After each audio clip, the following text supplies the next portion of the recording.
start recording.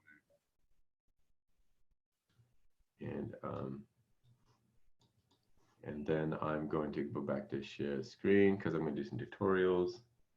And here we go. All right, so what I want to show you guys today is, well, there's so many things really.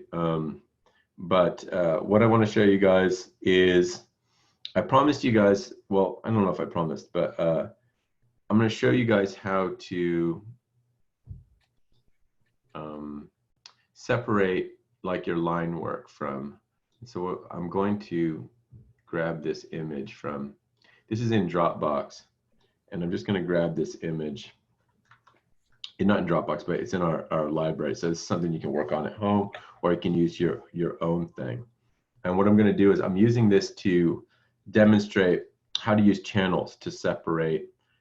I kind of showed you a little bit of that when I was doing the halftone project, when I was doing the halftone tutorial, but I'm going to show you how to do this. So this is an image I did. I sketched it out in red pencil. I'll show you why. This is a trick. The people used to use.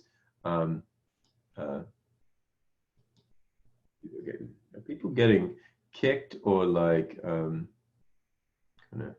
Sorry, I had to let some people in. Anyway, so let's get back to this. So this is a very traditional way of drawing something. You know, you sketch it out and then you draw over it. Now, if you're using a tablet or, you know, you could just do what I was doing when I was doing this. I'm just sketching directly in it, in this mask. And the reason why this is useful is that if I wanted to put a image behind it, like a colored background, okay, so now it's just like it's transparent, where the part that's not line work is transparent. So I've got a mask here, but if I do my line work, it doesn't work that way, right? I want to get rid of the white papery bit.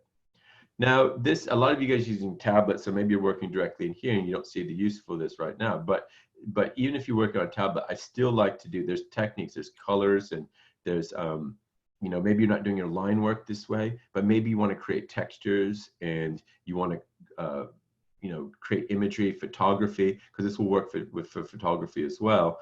And you want to be able to separate your positive space, which I'm going to call the inks, away from the negative space, which is the paper that it's on, all right? So how do we do that? Okay, so this is what I'm going to show you. So you take your image and you're going to go over here to channels, all right? And I could just do the RGB channel, and that would give me a selection of everything. And I'll show you what we get when we do that. So I'll do that first. I'm going to take a selection, and I'm going to do that by just holding down Control.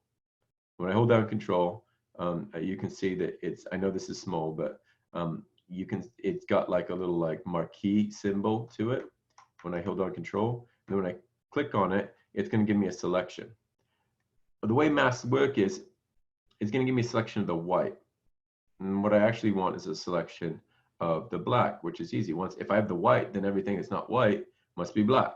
So I'm just going to do an inverse of that. If I go up here to select, I can go down and select inverse, although it's Shift Control I, which is a useful thing. And then using that selection, I can create a solid color fill layer.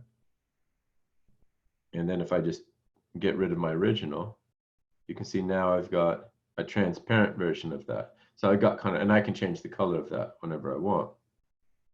I used to say this is the most important thing I teach you, but now that people have tablets, I'm not sure it's the most important thing, but it is an important thing in order to separate that. And the reason why you want to do this, because you can, even though the tablet's got amazing brushes and amazing things going on with as far as like what you can do and how you can emulate analog things, there's always going to be an element of random surprise that you get, those happy accidents that you get when you're working on, when you're working with just real analog stuff. You know, think about how you could just spill some ink on a paper, really do some real, you know, just try some weird things. Put some sand on it, you know, rub some ink and sand around, then dry it off and see what kind of texture you get. Scan that in and use that for something. This gives you the ability to really use the analog world and bring that into the digital so that it's useful. You guys will also notice that it didn't make a like black and white version of it, you know, because you can see that if I zoom in, there's tonal quality to it. Okay. When you select this, it's not just doing, you know, selecting just the black stuff. You wouldn't want to use a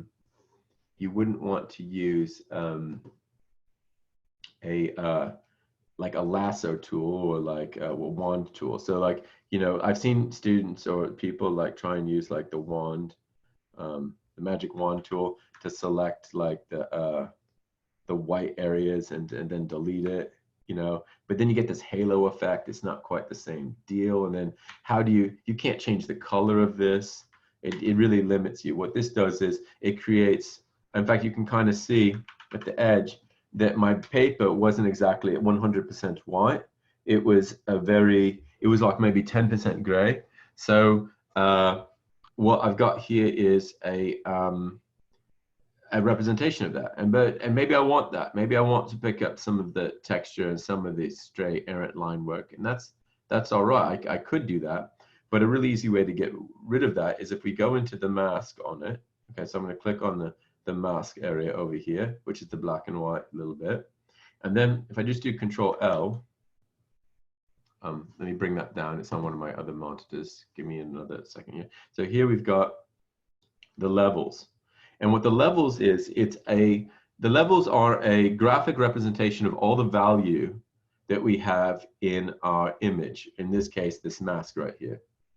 And so we've got this really high peak here, which is the black. And if you look at the mask, you can see it's mostly black, which means it's mostly not transparent. But it's not 100% black, it's like 80%. So like, and then you can see I've got this peak here. And in this is that's most of the white, okay? And so this black, which should be 100% transparent, it isn't. It's like, it's only 90% opaque, I guess. So if I move this, you can see that I got rid of that in the background. I've gotten rid of that light quality. If I move it far enough, I can get rid of the pencil. See, I've gotten rid of those rough pencil sketches. If I turn it off, see the difference? And if I really want to make my blacks black, I can or my darkest, my image, I can bump that up too. So just by moving this, I can create, I can tighten up a lot of those loose marks. You can see, if I really want to have some tight line work, I can do it that way. I'm just hit OK and show and move this to the side. So that's one way of doing it. And then if I have any mistakes, I don't like some things, I can use my brush. And I can come in here and I can use my brush over here to, there's still some stuff that I missed, and I can use my brush to kind of clean that up. So, and remember I was over on my other hand is resting on the keyboard and it's resting on X. And so now that I'm erasing with black, and so I'm erasing all these things, I'm tightening up my line work. And then when I want to draw with white, I just hit X and I switch. So I'm like draw, erase, just by hitting X. And you can see over here, it's swatching back and forth, swatching. So I can get in here and I can, any kind of mistakes I might have made, maybe I get some bulk to this and I can just, I don't like that. I want it to be up to there a little bit, like so. I can fix that. And in the majority of my, and I pick a brush that's gonna imitate like what it looked like when I was actually inking this with a nib pen. Okay, so that's one way. That's a very useful way of working. So you take your what you had and what you're using initially, and you can you know, that you drew, but you don't have to be locked into that. So anyway, so that's one way of doing it. It's another way of separating out the inks, and I'll show you why I use a red pencil. Now, usually people use a blue pencil. I just like red because I like red better than blue. I like that sort of pink. So this is a personal preference, but you guys might have heard the term non-repro blue. So non-repro blue back in the days when they did markups, it would be a blue color that would not be reproduced when you photographed it. They could like mask that out. And that's basically what we're gonna do, okay? So it's kind of like a green screen, right? So green screen behind you, and then you can, you know, get rid of it. So you could use green pencil, you could use blue pencil, or you could use red pencil because we're using the RGB channels. So if I go over here, we've got the RGB channels, okay? And if I want to get rid of the red, this is going to sound counterintuitive, but if I want to get rid of the red, I'm going to select the red channel, okay? Just the red channel. Okay, I don't know why I had to. I usually just select it, and I don't know if it's doing something weird. But anyway, so if I select the red channel, you can see that those red pencil marks just disappear. Okay, so if I do that, you can see they just disappear. And so now if I just take a selection of the red channel and I come back here and I'm going to Control Shift I, which is going to give me an inverse, which is going to give me my blacks, and I do a solid color. It's not perfect. I still got some tonal qualities here, but I don't have those red pencil marks that I had before. And then I'll just clean it up with like I did before, although it's already a little bit cleaner than it was. And then let's maybe compare the two. Now they're pretty close. I don't have this most of that. I had a little bit more messed up here before. But if I zoom in on the roses, so I think that you can see I can still see some of that red pencil mark that was really kind of dark, and I have less of it here. So, but it's an animator's trick too. Animators do this too. It's not something I invented or anything like that. Don't get that idea. But it's just a little. So if you sketch, also one of the reasons, you know, instead of sketching, you could do the same thing. If you use a very light pencil, okay. If you use a very light pencil, and you go and like let's pretend I could do. I'm just going to simulate. So let's make this. So I just basically made my image grayscale, right? So if it's grayscale, and you could imagine this is very light pencil marks that you did your sketch on. And then the thing is, the sketch is just supposed to be that. It's a sketch. It's a rough, right? You're not supposed to get it right. You get it close, and then you go over in your inks. Those are your final bits, you know? And so you've got so you've got this, and you could just, again, go over to channels, create a selection, Control Shift invert, and then create another solid color layer. And you can see that it's still got all the sketch marks and everything like that. But if I go into the thing and just use levels, I can clean it up, and it's not too bad.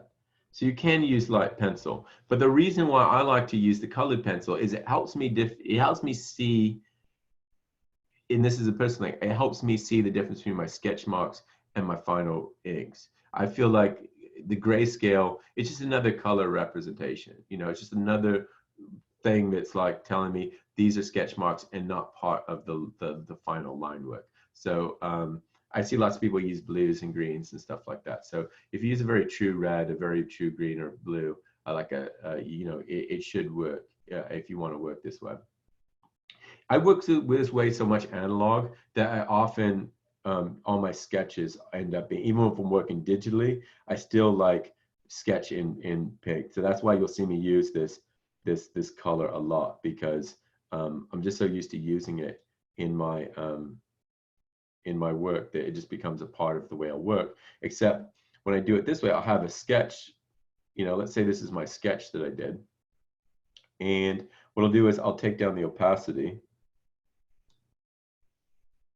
and just so that it's not too intense. Again, the idea is I've got my sketch, it's my framework, but it's not going to be my final piece.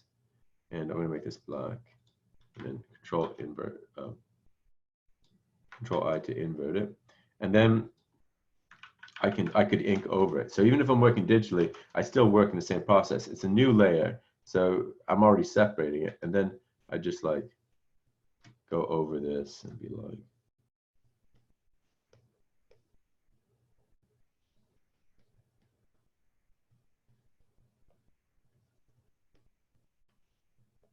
and just like using it as like a template for how I'm going to do it.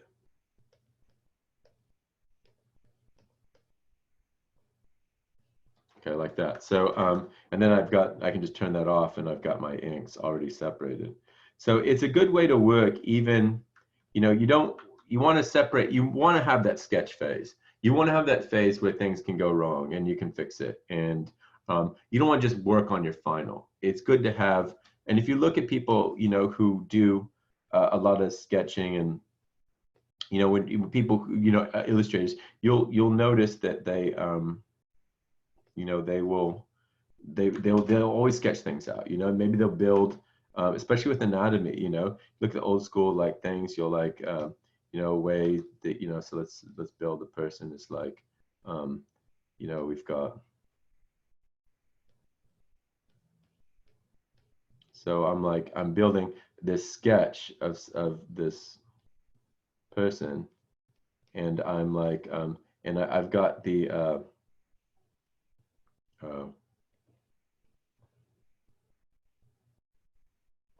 So I'm sketching out like this, and I don't have to get it right.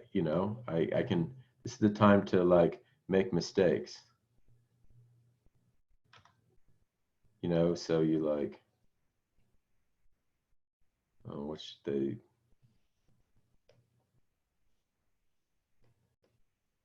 So you just get things kind of generally where you want them to be, and maybe.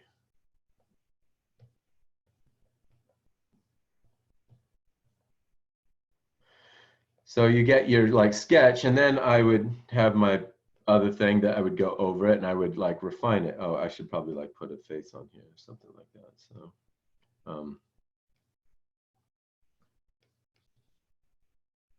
you get things kind of like where you want, and then you go, I know things aren't perfect, but then you could go over it when you're sketching, and then you're like, okay, so now I'm going to take my time a little bit more, and I'm going to like add some like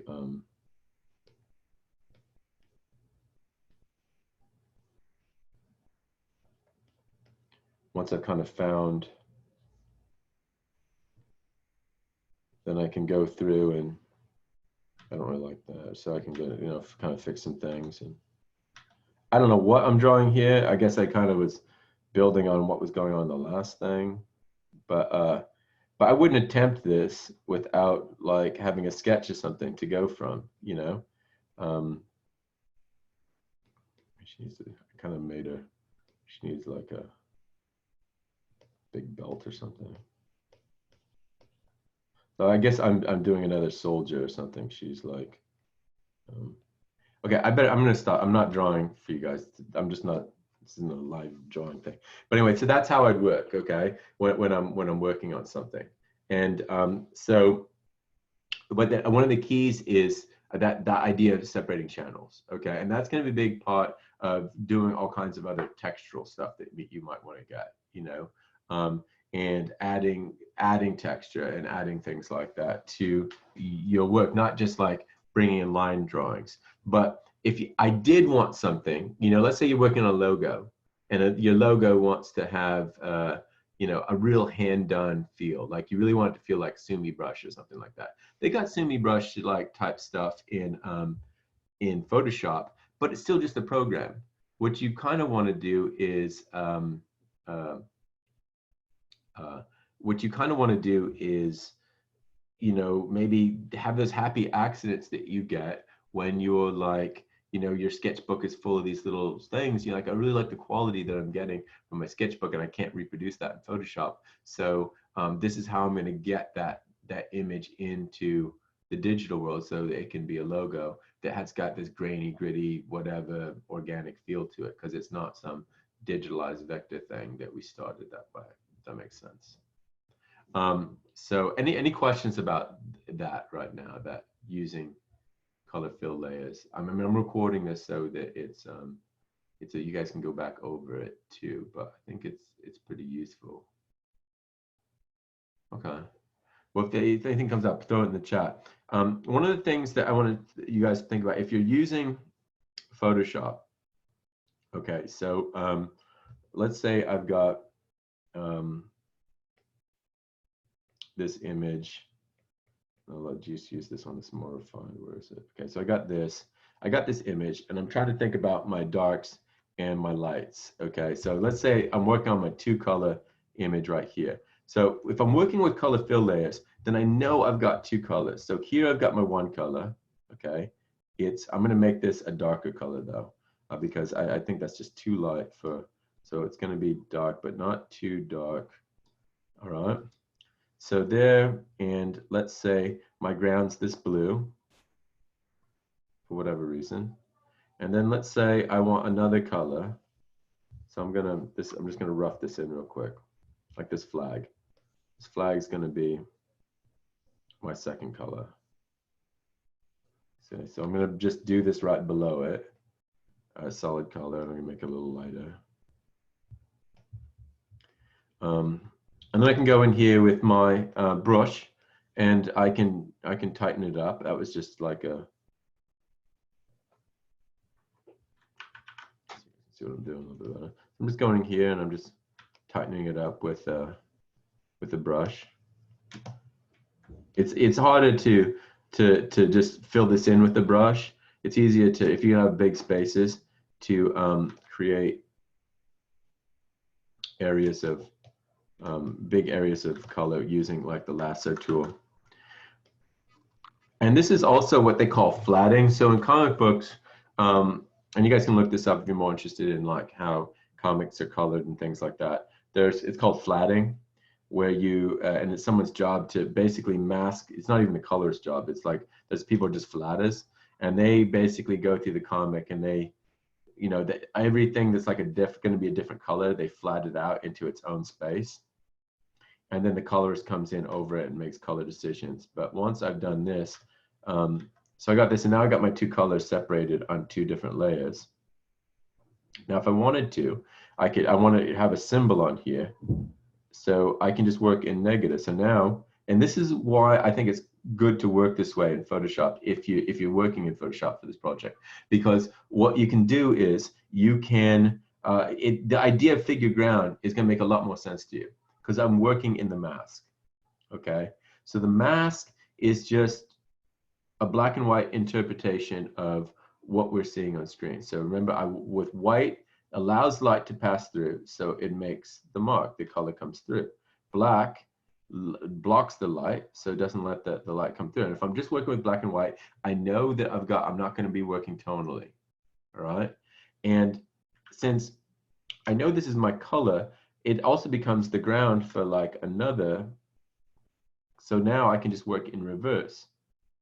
All right, so if I want to put a symbol up here, and I think back in the original piece, it was like I made this like tree because it's supposed to be like Cascadia. So I think I put a tree up here, but I think I made it like Soviet or something. So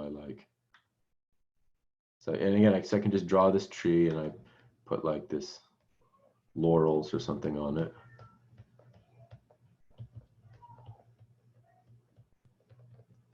It was a much more, but you can see how I can put this design, and now see I'm working in negative. I'm just working backwards. And then, but maybe I want to bring some of this color into like the roses, so I can just kind of color the roses a little bit, And sometimes it can be difficult to work. You're like, I don't want to ruin my line work, so I could create another, dark layer underneath it. So like, what would this look like if the handle was like a fill of my purple? So I could do this like this, and so I could fill that. And does that work? I don't know, maybe not, but maybe I want to have like an abstract. So maybe I want to have like a an abstract background because the background's a little bit boring. So I'll create a fill here. I don't want to, I mean, I'm not really thinking this through right now. So let's see what this looks like. So I'm just create fill that background right there and just kind of, oh, you know what, it'd be, now I look at it, if this was the shape of Oregon back there, that might be kind of cool, but I'm not gonna do that. I didn't want to do it over the roses because then I'm gonna lose the stems of the roses. All right, but maybe I do. Okay, like maybe this is like, it's like a starburst or something like that. And I've got that going. So that's a little bit more dynamic, right? Because now I've got this like background that's a little bit more interesting. And that's just another color fill layer. That's just another fill layer that's behind the, that's just another fill layer that's behind that. And I can get rid if I want.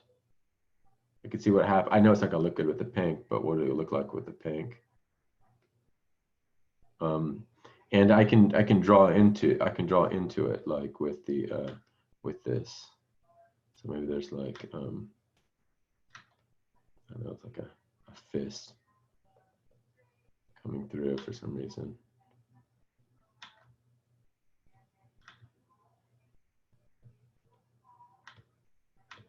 Okay, so like I don't know why there's a fist there, but maybe I want to do something like that. But here, let's say I did fill this entire background through, and I'm filling it in. I'm making my brush bigger so I can do it really rapidly. And all of a sudden, I've got this black,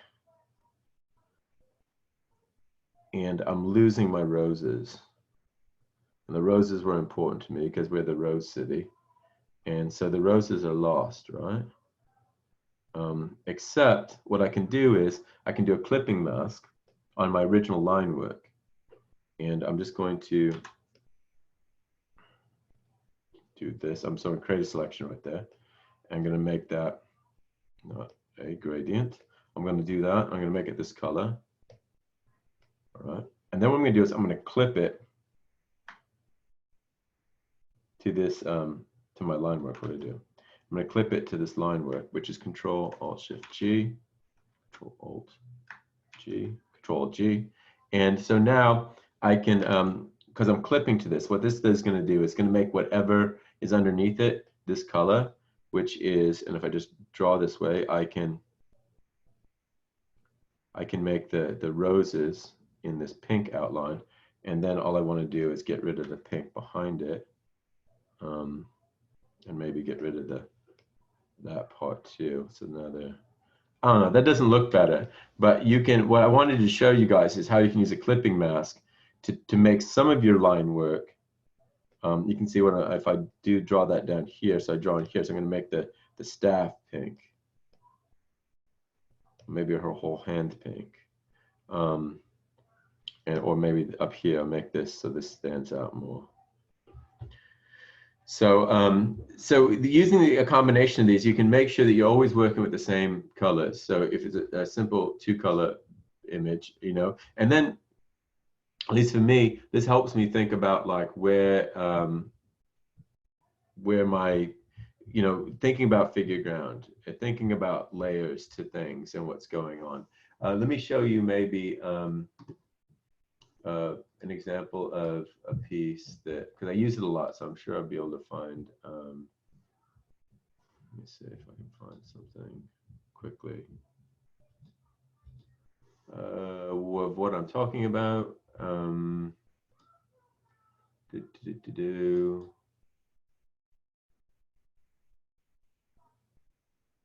Of course, I should have thought, but I didn't think about showing you guys a piece. Maybe I'll show you. I'll get one ready on Wednesday if I can't find one.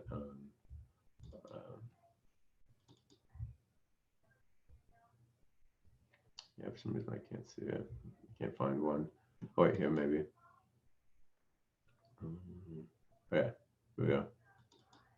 I found something.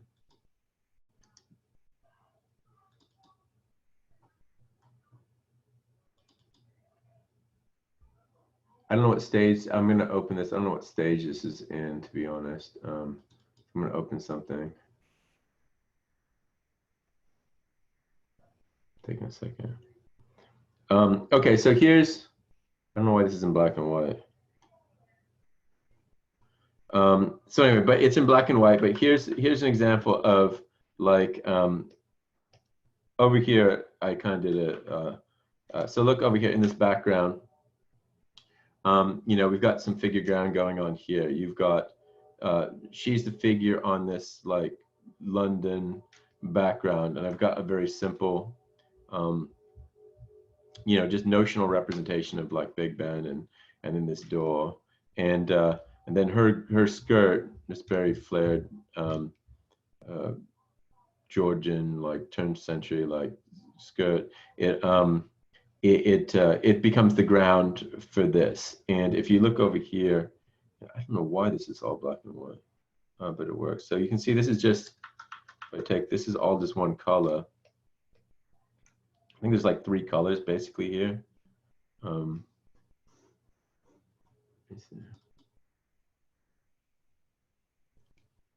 And you can see I've set that up just the way I've been telling you guys to.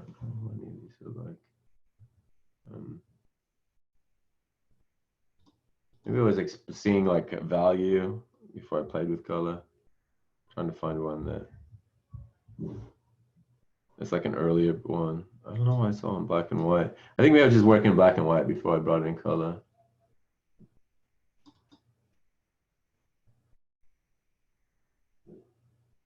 Oh, here we go. So, so this is you can kind of see better maybe how things are looking here with the different colors. I don't have this set up. You can see I've got a lot of layers over here going on, but I've also added some dynamic lighting to her, what's going on here. And one of the things this is helping with is there's a central image that's got a lot of contrast and it's got a lot of color. It's warm, it's coming forward. And then in the background, it's more tone on tone. The darkest darks are still not very dark compared to what you got. And so these sort of like vignettes that are on the side, they recede into the background a little bit more. And this is supposed to come to, and that way you control, but it's all about figure ground. So like, you know, her ground, she's on this ground of black, which is making her jump forward. And then she's on this darker background, which is great. She's coming forward away from the background, but it's not the same value shift. So it's not the same contrast. And even when I'm working here with this type, I've created a little space using figure ground for the, so that it reads really well. I don't want this light would have been too much to intersect with that. So I'm in charge of this random shape here. So I'm just going to be a little bit more thoughtful about that when I'm doing it. And so that's the kind of thing that I want you guys to think about when you're creating stuff. I want you guys to try and make your image dynamic and have it be like interesting, play with like different depths so that you've got some nice abstract use of shape and color and figure ground to like create rhythm and excitement through the piece. So it's not just that you're trying to express something, but you're also trying to make it where it is resonant as far as like visually and aesthetically interesting in that way. And a good way to play around with that is using these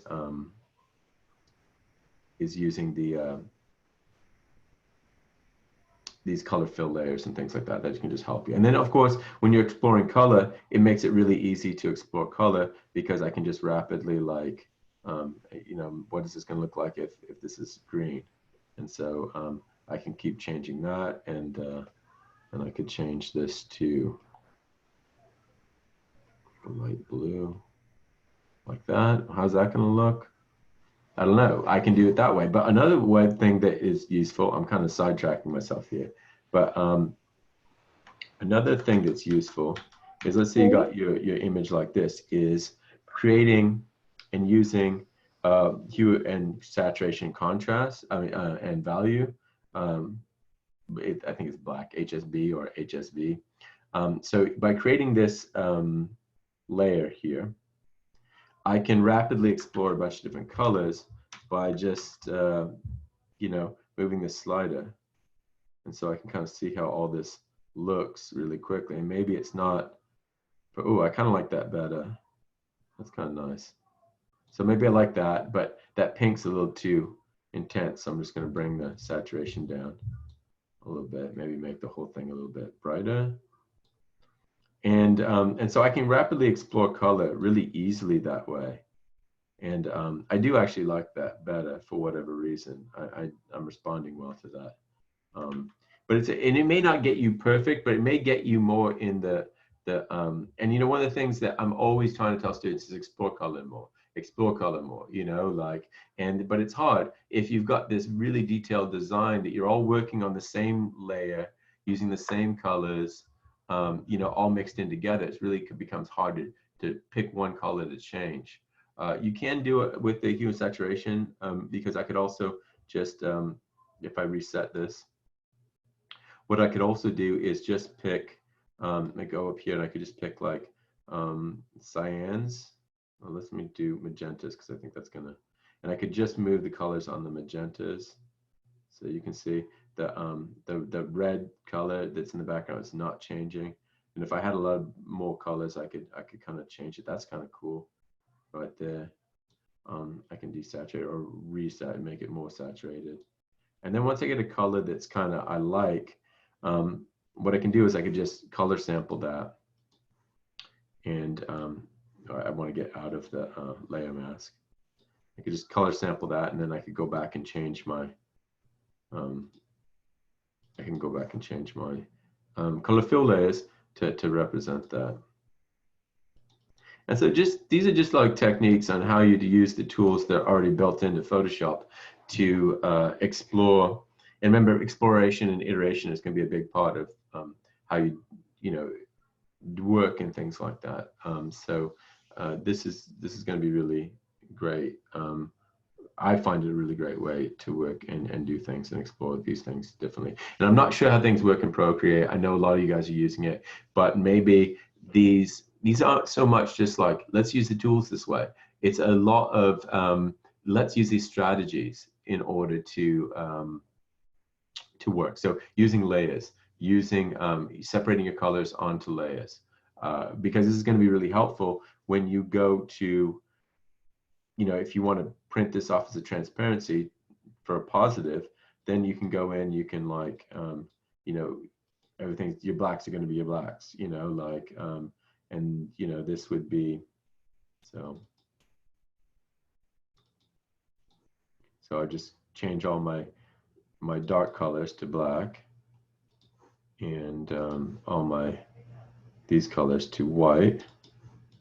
And there I have I'd print this off as a transparency, and this would be one of my colors.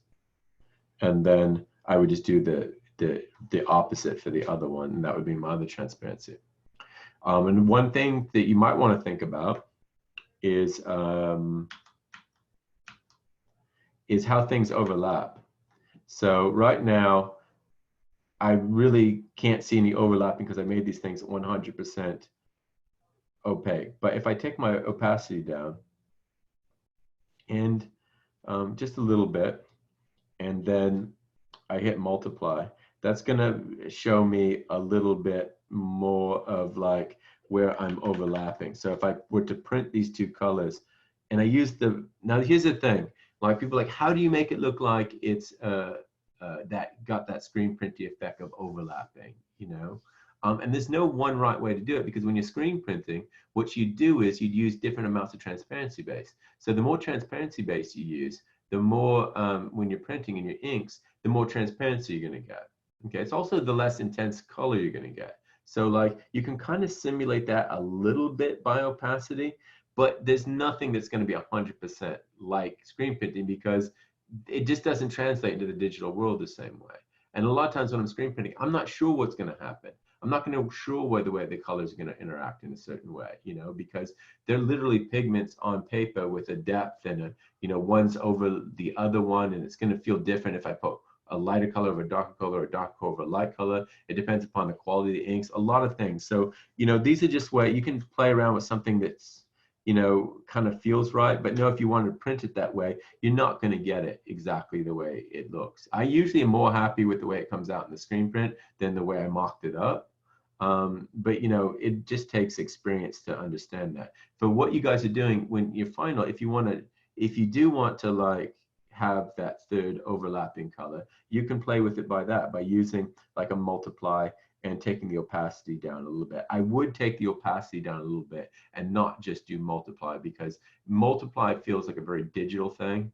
It doesn't really translate exactly how opacity works. And so I think that if you use a little bit of actual opacity in here, that it's going to actually feel a little bit more legitimate.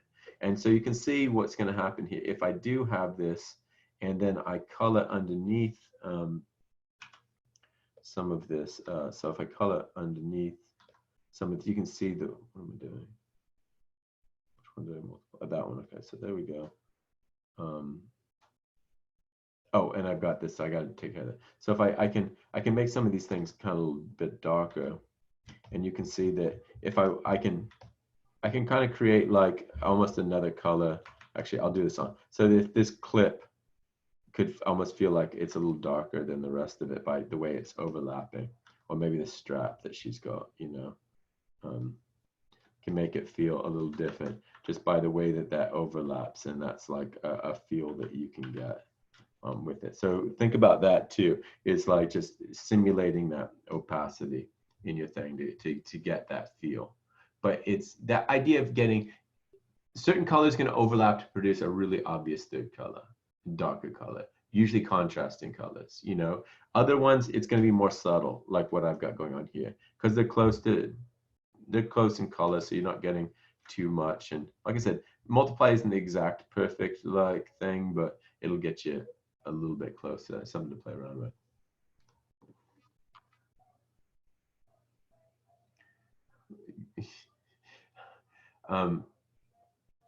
Yeah, so like if you like so this is the way to approach it in Photoshop. Sorry, I got distracted. I was thinking about something. So this is the way to deal with it in Photoshop. And if you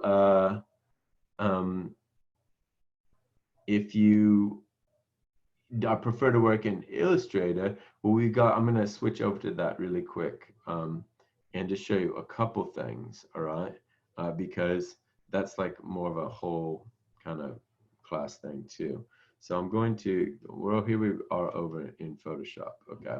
And the one thing that I do want to show you is masks. It's okay if you're having trouble with masks in Photoshop. I'm going to keep going over it because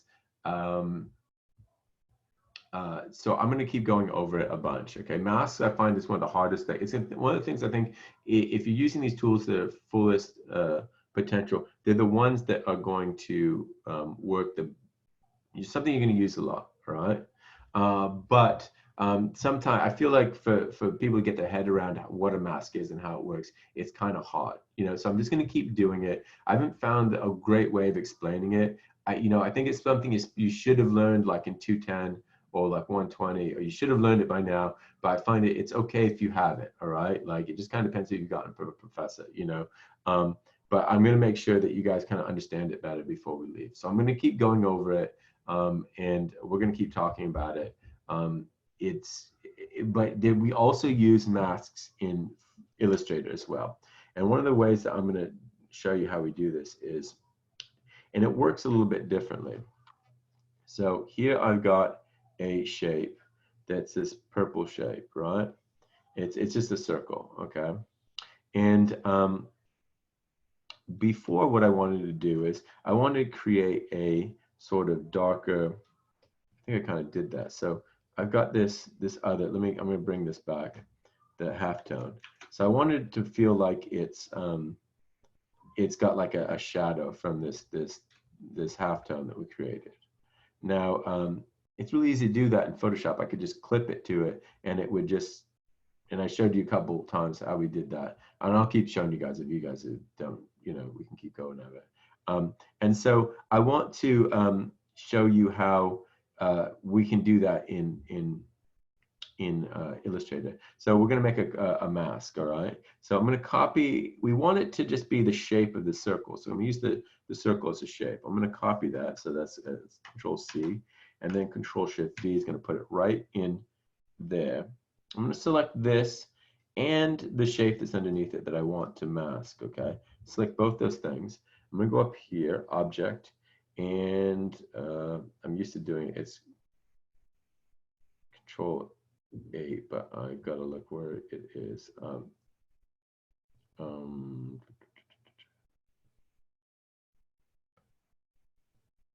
Create mask.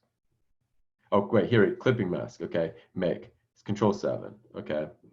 So when I did that, I've created this mask, and you can see that the stuff that where it was outside of the overlap, it's gone, right? And now it's just got what I want. It looks like kind of a shadow on there. But let me show you what we've done, because it's different than what we do in Photoshop. So I want to go to my layers, and we're going to open up the layers. I'm going to show you what's going on here. So here we've got a clipping group. Here's my original ellipse.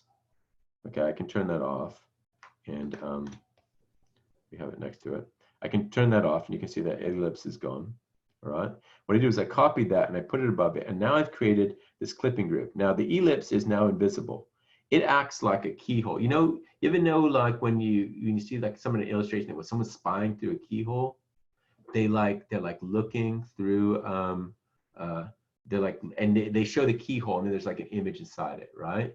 It sort of works like that. This is the best way I've had of like explaining it. It's like that. So this shape becomes a keyhole, and we don't see the other stuff around it, okay? It's sort of masked out. It masks out everything else, and we just kind of view through that shape. So that's what we're seeing. We're seeing this path, and if I click on it, you can see the path. You can see the outer bounding shape of the path there, right? It's bigger than the thing, but we're only seeing the part that's the shape of the mask. And here, if I click on the mask, you can see that's the mask, all right? The mask doesn't have any, it's invisible, except you can make it, you can actually give a fill on the mask and it'll create a background. And I'm going to say this because in case someone's like, well, you can have it, and I'll show you. I'm going to turn off the old ellipse. So you can see that ellipse is invisible, and I can fill the top ellipse with a color. And even though it's on top of the path, you can see it's on top of the path, and technically it should mask it out, right? Because if I turn the old ellipse on and I brought it to the foreground, it would do that, right? But when it's a clipping mask, okay, it doesn't. It's always going to be the background. So you could do it that way. You wouldn't have to worry about having this mask. And you know, one of the reasons why this could be difficult is that if I undo the if I undo that, make sure it's transparent. There you go. And then I were to move the ellipse behind it. Well, now it's all off register. Okay. If I fill it, and you may want to do it this way. And if I fill it and then I just move the whole clipping group, then it's like, oh, I don't have that problem. But here's the problem with this, okay, is that you cannot, the ellipse doesn't have, you can't grab it. Even though you can see it, you can't grab it. So watch, when I try and grab it, so when I try and grab it and move it, you can't see it, but I'm tapping down on this and I'm not moving it, I'm not dragging it, nothing's happening to it, okay? Because for whatever reason, it's substantial. You know, it's like this mask, it doesn't really exist, it's sort of there, it's like a thing. And so when I built illustrations before using it with fills inside the clipping group, what has happened is I got a bunch of things I can't select. I can only select the thing that's inside it. In order to move it, I have to click on one of these like halftones. And that can be a hard thing to remember when you've got like a bunch of layers. So what I usually prefer to do is,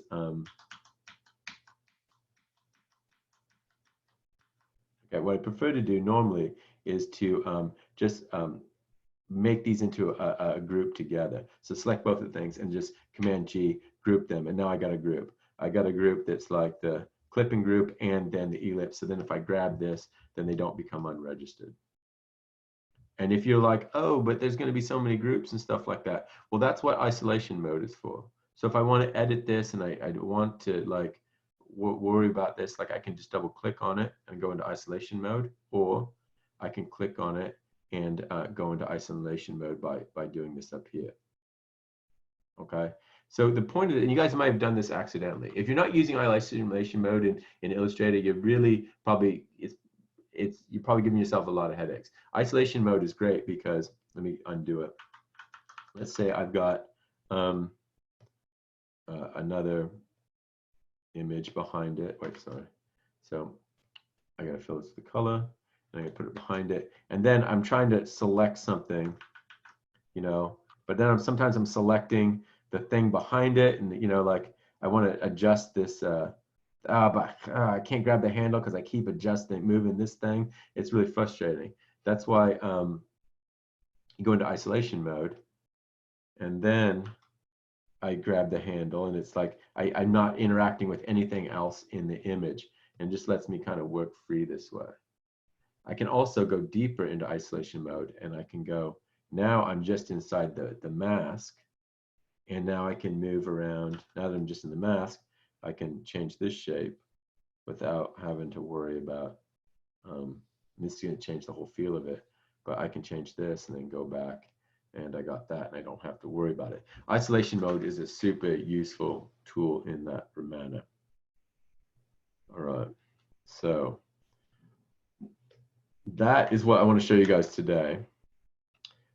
Well, let me show you one more thing. So like, you probably like, well, I showed you a little bit why masks are useful here, but before I stop, let me show you another reason why it might be useful. So you can kind of see that on there, and I'm only going to do this because I kind of see what's going on. I kind of see something here. I kind of created a weird eye. So what I'm going to do is I'm going to actually make this more like an eye.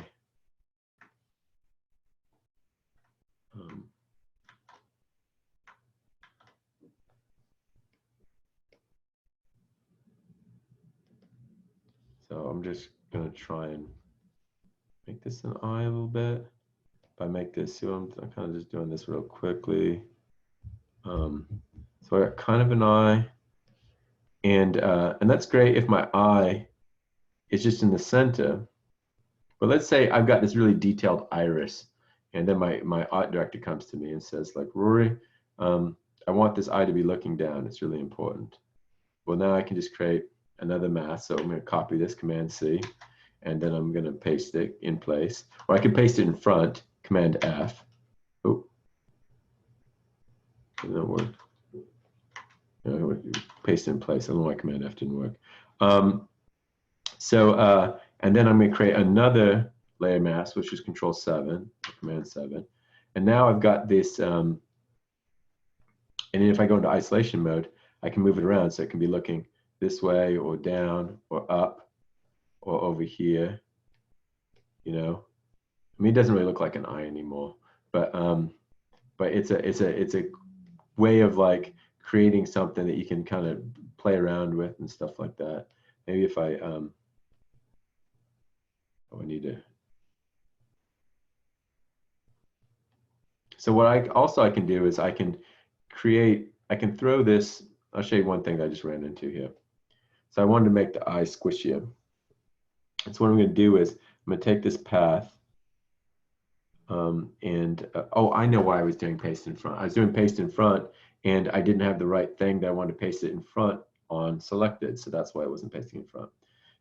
So I've got the eye here. I'm going to throw it into this clipping group.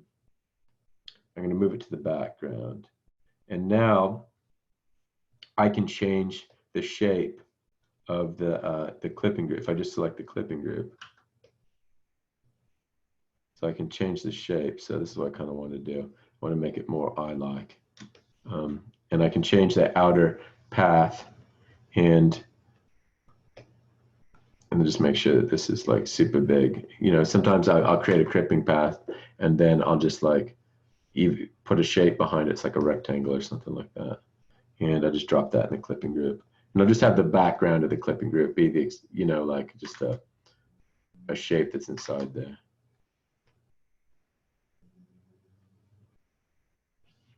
Like that. And then I can just take the clipping group and I can mess around with that.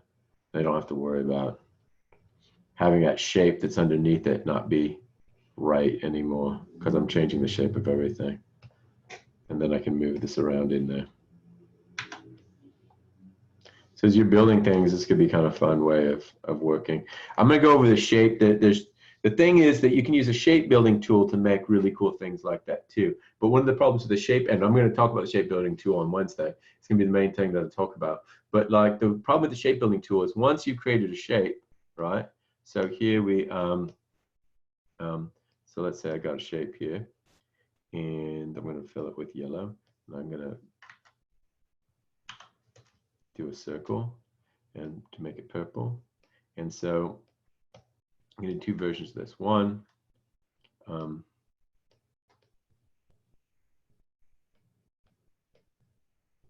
copy and then select this top eye and then paste in place, and it goes in front, and then Command 7. Now I've got this. But I could also do this right here.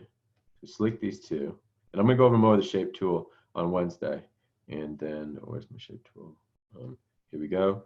And then I can just cut that out. And for all intents and purposes, these are the same thing. Okay, they look the same, right? Except when the editor's like, no, Rory, you did it wrong. This is supposed to be in the bottom right corner. And then you're like, okay, I can move that over. About like that? Yeah, perfect.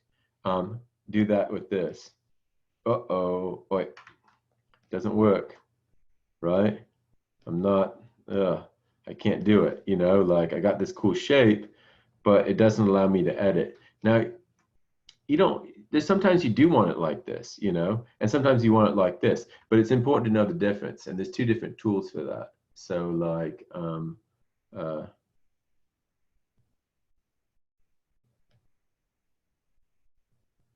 know, any questions about that? Okay, so I'm gonna end class here a little bit early. And